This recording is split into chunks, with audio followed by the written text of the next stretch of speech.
Returning now to our other main story this hour and the latest developments in the impeachment proceedings against U.S. President Donald Trump.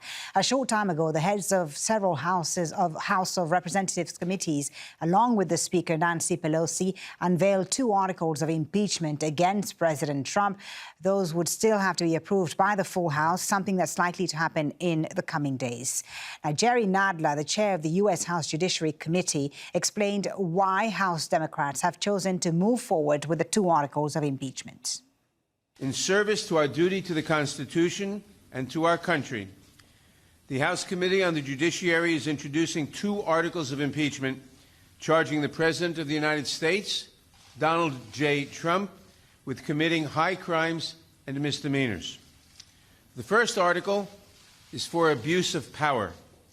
It is an impeachable offense for the President to exercise the powers of his public office to obtain an improper personal benefit while ignoring or injuring the national interest. This gives rise to the second article of impeachment for obstruction of Congress. Here, too, we see a familiar pattern in President Trump's misconduct.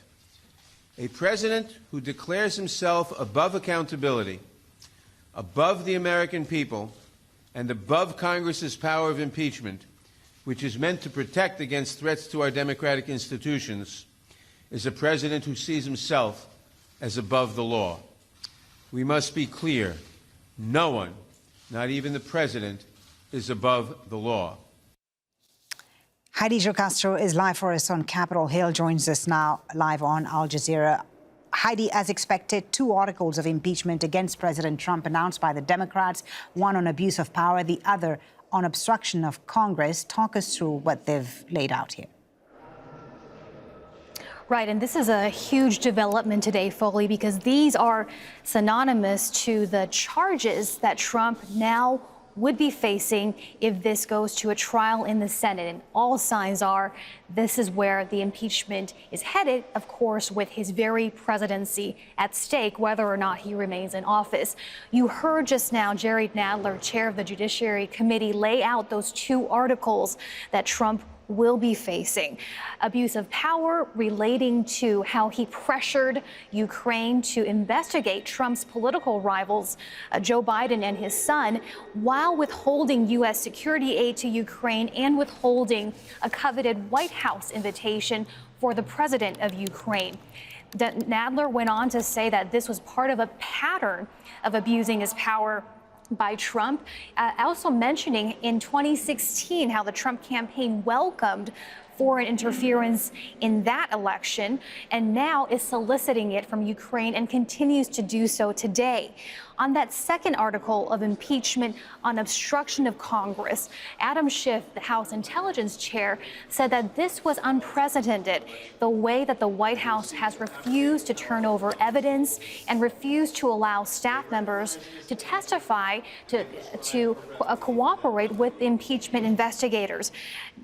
Schiff went on to say that this would be it would decimate, in his words, Congress's ability to conduct oversight for this president and for future presidents, laying this out as a historic moment, not only decisive in the presidency of Donald Trump, but also with implications for presidents to come, for generations to come. Schiff said that this was an extraordinary remedy to recommend articles of impeachment and that Democrats were doing so with reluctancy. However, because of the clear and present danger that Trump continues to pose to the country's national security, Democrats say that is why they are pressing forward. And the House Judiciary Committee, Heidi, aiming to vote on these articles of impeachment no later than Thursday. So it's happening quite quickly here.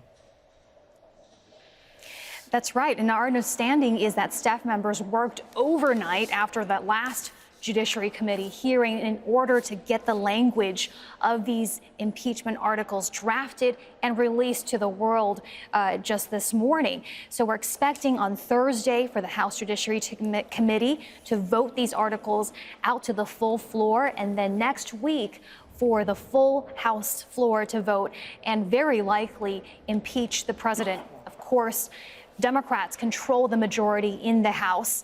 once this thing reaches the Senate, which is the body that will be trying the president to determine his guilt or innocence, that's when more suspense will kick in. We're not sure how that will turn out. Republicans have the majority in the Senate, and Trump certainly has the advantage in that at least 20 Republican senators would have to defect from him in order to convict him and remove him from office. But it's still early. Democrats say that this evidence is damning enough, and they are going to make this effort, they say, to hold the president accountable. Heidi, thank you for that. Heidi Jo Castro on Capitol Hill for us. Let's speak some more about this now to Joseph Ura, who's an associate professor of political science at Texas A&M University. Thank you so much for being with us once again on Al Jazeera. This is no doubt a make or break moment for both sides, for both Republicans and Democrats. Have the Democrats, in your view, managed to successfully lay out what they think Donald Trump did wrong? Well, the Intelligence Committee hearings that preceded the Judiciary's work this week certainly offered a compelling set of facts for the American public. The testimony of senior diplomatic officials, of ambassadors and career diplomats really laid out how the president's actions violated norms of how the U.S. conducts foreign policy, why it was contrary to the interests of the United States ally to withhold aid from Ukraine and to withhold the White House meeting from Ukraine's President Zelensky, separately, why these actions would have been to President Trump's advantage in the next election. And so I think the sort of set of facts that they've laid out are in a very straight line with the articles of impeachment they introduced today. Why did they introduce just 2 articles of impeachment in the end and not 3 as was expected? Well, what do you think the strategy here is? I think the strategy is to focus on the 2 substantive issues where the evidence is strongest and most clear, and where the Judiciary and Intelligence Committee hearings have really focused the public's attention. Of course, there have been months and years of allegations about wrongdoing on the part of the president and his administration.